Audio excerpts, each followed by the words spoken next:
Olá, família! Sejam todos bem-vindos ao estudo diário das Escrituras. Gratidão por todos os dias nós estarmos juntos aqui estudando as Escrituras. Hoje eu vou compartilhar com vocês aqui Mateus capítulo 26, do versículo 17 ao versículo 30, na qual é a última ceia do Senhor.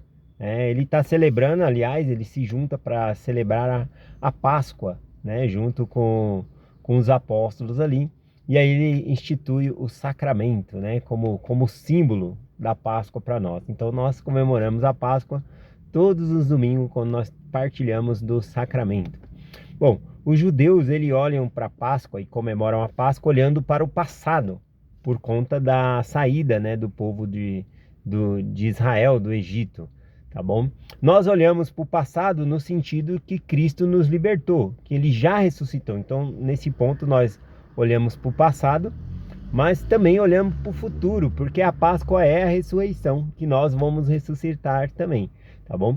Não dá para desvincular o Velho Testamento do Novo, o Velho é a base, Então, não dá para dizer que a Páscoa significa só a ressurreição de Cristo, significa também a libertação do seu povo Israel, mas toda a libertação do povo de Israel também significa Jesus Cristo, o Cordeiro morto para salvar o povo, e livrar eles do cativeiro.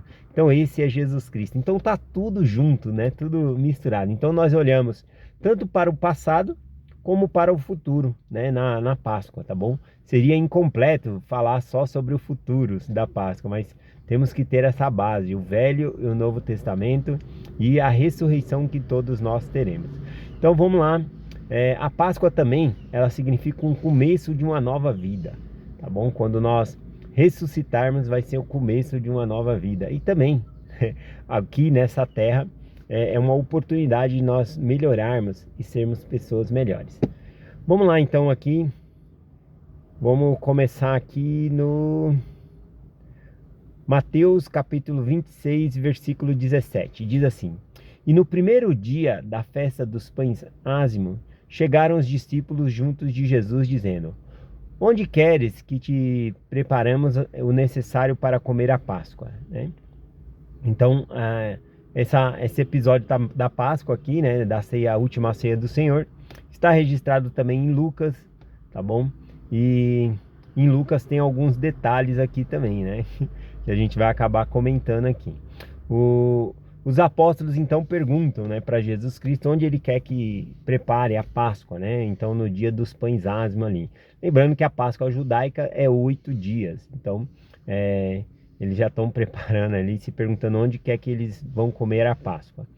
O versículo 18 disse-lhe: Ide à cidade, um certo homem, e dizei-lhe: O mestre diz, o seu tempo está próximo, e em sua casa celebrarei a Páscoa com meus discípulos.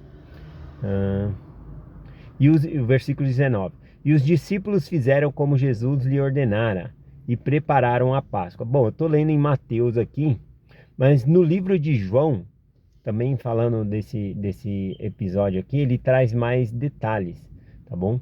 No livro de João, não, é em Marcos. Em Marcos diz o nome dos discípulos, que Jesus Cristo envia à frente para preparar a Páscoa, Ele fala que é Pedro e João. Na verdade, lá no livro de Lucas tem mais detalhes do que aqui em Mateus, porque o Senhor fala para eles ir até uma cidade e quando eles virem um homem carregando um cântaro de água na cabeça, eles deveriam seguir aquele homem. E onde aquele homem entrasse, eles deveriam perguntar lá para o chefe da casa onde o Senhor deveria preparar a Páscoa, para eles celebrarem ali. Então, seria fácil identificar isso porque na antiguidade, na época de Jesus, os homens não carregavam cântaros de água, era um serviço das mulheres. Então, se vesse um homem carregando ali, nada contra, então não tem nenhum preconceito sobre isso. Então, mas esse homem, por que eles não param esse homem e já perguntam para ele da Páscoa? Porque ele é um servo, ele está levando água para o seu senhor. Então eles deveriam seguir esse homem para perguntar para o dono da casa onde ele deveria comemorar a Páscoa, tá bom? Com seus discípulos. E o dono da casa vai mostrar um grande cenáculo, um grande salão, onde Jesus Cristo poderá comer a Páscoa com os seus discípulos, tá bom? Então ele pede principalmente ali para Pedro e João, já dando essa profecia que acharia esse homem na cidade, seguiria ele e pediria onde é que deveriam celebrar a Páscoa, tá bom? E aí então eles preparam todas as coisas para as Páscoas, né? Que é a Páscoa judaica, tem os pão asmo, tem ervas amargas, tem o vinho, tem vários elementos, tá bom? O cordeiro também, tinha que matar o cordeiro sem quebrar nenhum osso dele, preparar o cordeiro para que eles comessem e assim por diante. Vamos continuar aqui. Versículo 19 eu já li, né? E os discípulos fizeram o que Jesus lhe ordenara para preparar a Páscoa. Versículo 20. E quando chegou a entardecer, assentou-se à mesa com seus discípulos. Esse assentou-se à mesa, né, no grego original aqui, significa reclinou-se sobre a mesa, né? As mesas não eram altas como nós, né? Ficava bem pertinho do chão ali. Então, na verdade, eles praticamente deitavam no chão ali, apoiavam a sua mão esquerda sobre a mesa e com a mão direita ficava livre, eles comiam, tá bom? Então, eles assentaram sobre a mesa ali, reclinaram sobre a mesa e começaram a comer a Páscoa. 21. E quando comia, disse: em verdade vos digo que um de vós há de me trair. Então, celebrando a Páscoa, ele pegou e disse, né, que um deles iria trair. O versículo 22 diz: e eles, entristecendo-se muito, começaram cada um a dizer-lhe: porventura sou eu? Interessante, né, que eles falam assim: porventura sou eu, Senhor? É interessante que cada um dos apóstolos ali pergunta para Jesus Cristo, né? Porventura serei eu, Senhor? Nenhum deles aponta o dedo para outro, né? Eu acho que é Judas, né? Judas, ele tá com essa bolsa de dinheiro aí. Não sei não, hein? Eu acho que Judas, ele é meio estranho. Ou poderiam acusar Mateus. Ó, Mateus, ele foi coletor de impostos, né? Ele era um traidor da pátria, né? Eu acho que Mateus, ele é o que vai te trair, Senhor. Ele é acostumado com dinheiro aí. Não, mas nenhum deles apontou para outro, né? Dizendo, é esse. No livro de João, tem um detalhe também dizendo que Pedro, né, pede para João, que está ao lado de Jesus Cristo, perguntar a Cristo qual deles, né, iria atrair ele ali. E aí Cristo menciona para João que era aquele a que ele molhasse o bocado o pão ali e desce na água, né, e desce na boca da pessoa. E ele fez isso com Judas. Então ele já sabia que era Judas que iria o trair, tá bom?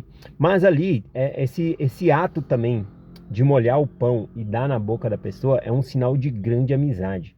Então a gente vê que Jesus Cristo, ele estava dando todas as oportunidades para que Judas se arrependesse e não fizesse aquilo que ele já havia tramado, né, com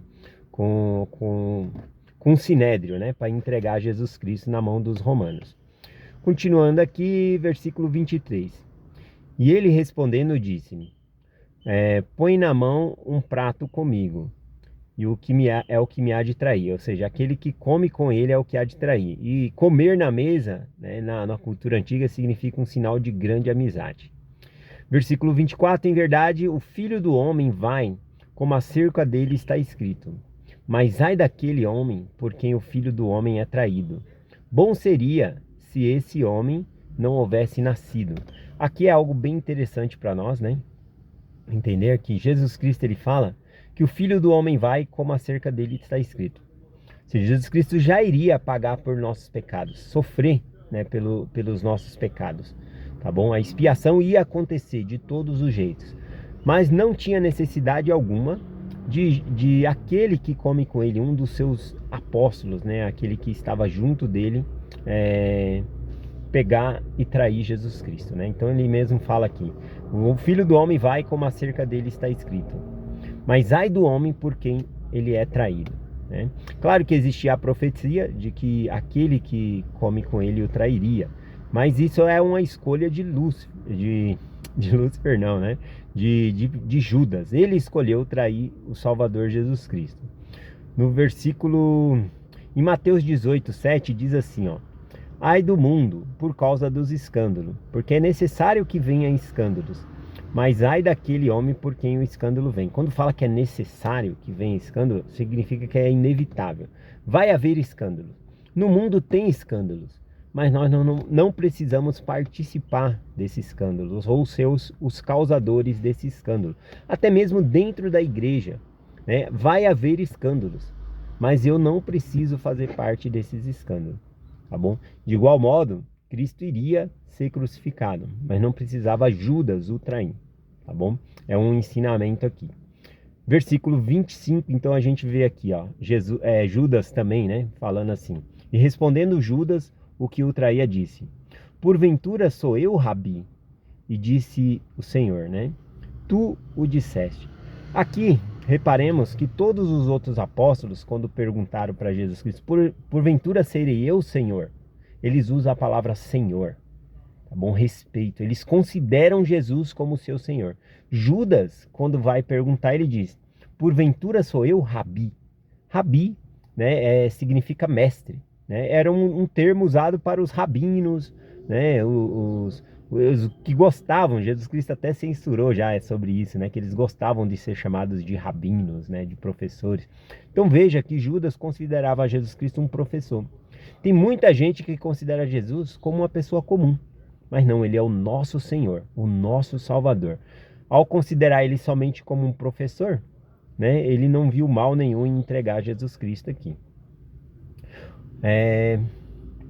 Em Salmos 23, versículo 5, diz assim: preparadas uma mesa perante mim, na presença de meu inimigo. Unge a minha cabeça com óleo e o meu cálice transborda. Que é um salmo de Davi, mostrando, né, que comer à mesa com o Senhor é um sinal de proteção, né, que o Senhor nos protege de grande amizade.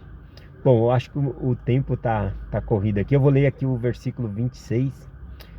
Diz assim: e enquanto comiam, Jesus tomou o pão e abençoou e partiu e deu aos discípulos e disse: comai, bebei, isso é o meu corpo. Mas antes aqui eu deveria ter lido aqui o João capítulo 26 e o 27. Eu vou voltar aqui rapidinho, tá bom? João 13, 26 e 27. Jesus respondeu: é aquele que eu der o bocado molhado. E molhando o bocado, deu a Judas Iscariote. E o versículo 27. E após o bocado, entrou nele Satanás. E disse-lhe, pois, Jesus: o que vai fazer, faze-o depressa. Interessante que quando Jesus Cristo identifica que é Judas, né, não para todos, né, mas João, que estava do lado ali, ele acabou percebendo. É notado aqui que diz, né, que Satanás entrou em Judas nesse momento. E a gente vê hoje em dia, né, a representação de algumas igrejas, quando o espírito maligno entra, né, as pessoas ficam possessas, tudo. Então uma pessoa pode estar com o espírito do diabo, como menciona aqui, o diabo entrou em Judas, mas nenhum dos apóstolos notou. A gente não vê aqui Judas espumando pela boca, não vê ele se debatendo no chão, não vê ele com a mão para trás, tá amarrado, a gente não vê nada disso. Então uma pessoa pode estar sobre a influência de Satanás entrar nessa pessoa e ela está agindo normalmente, com maldade sim, mas não é algo físico que você consegue ver, não, tá bom? Então a pessoa pode estar com um espírito maligno e não perceber, tanto que os outros apóstolos não perceberam. Aqui é dito que quando Jesus Cristo disse: o que vais fazer, fazes logo, né? Era para ele tomar a decisão dele. Ele poderia voltar atrás e não trair Jesus Cristo. Porém, ele toma essa decisão. Então, quando Jesus Cristo diz: o que tem de fazer, fazes logo, os outros pensaram que ele deve tá falando de comprar alguma coisa, né, para Páscoa que faltou, sei lá. E aí ele sai, né, como ele tinha, mencionado, né, como ele carregava a bolsa do dinheiro. Então é possível que Jesus Cristo tenha mandado ele comprar alguma coisa, né? É o pensamento dos outros apóstolos. Então veja que ele estava com o diabo no corpo, né? E nenhum dos apóstolos ali percebeu, a não ser Jesus Cristo. Bom, após isso, a gente vê aqui então a saída de Judas, o Senhor fazendo o emblema do sacramento, tá bom? Então ele faz o emblema do sacramento ali para que eles possam partilhar juntos do sacramento. Então ele institui o sacramento como lembrança. Nós temos vários símbolos da morte de Cristo, a cruz, por exemplo, mas o símbolo que Jesus Cristo deixou para lembrarmos da morte e ressurreição dele é o sacramento. Ele mesmo falou: comei isso em lembrança do meu corpo. bebei isso, né, em lembrança do meu sangue que foi derramado por vós. Então o sacramento, ele é o símbolo que Jesus Cristo deixou, que nós tomamos semanalmente para lembrar dele, tá bom? Aqui também ele fala que essa é a última ceia que ele toma com eles, até a hora dele voltar, ou significa, quando ele voltar novamente será partilhado o sacramento junto com os apóstolos aqui, tá bom? Então, o versículo 30, finalizando, e tendo cantado o hino, saíram para o Monte das Oliveiras, onde ele vai expiar ali pelos pecados, tá bom? Bom, aqui logo após o sacramento também, ele institui uma ordenança chamada lava-pés também, tá bom? E toda essa ordenança lava-pés e o sacramento, acredito eu, de acordo com o texto aqui, que Judas não estava, porque ele pede para Judas sair, tá bom? Que tem os evangelhos sinóticos, alguns não traz esse detalhe, mas alguns parecem isso, né? Que Judas sai, aí depois ele faz o sacramento, até porque o Senhor proíbe tomar o sacramento indignamente. Então Judas sai e eu acredito que ele faz o sacramento e depois ele faz a ordenança do lava-pés, tá bom? Então é essa a mensagem que eu compartilho com vocês hoje. Feliz Páscoa, em nome de Jesus Cristo. Amém. Até amanhã.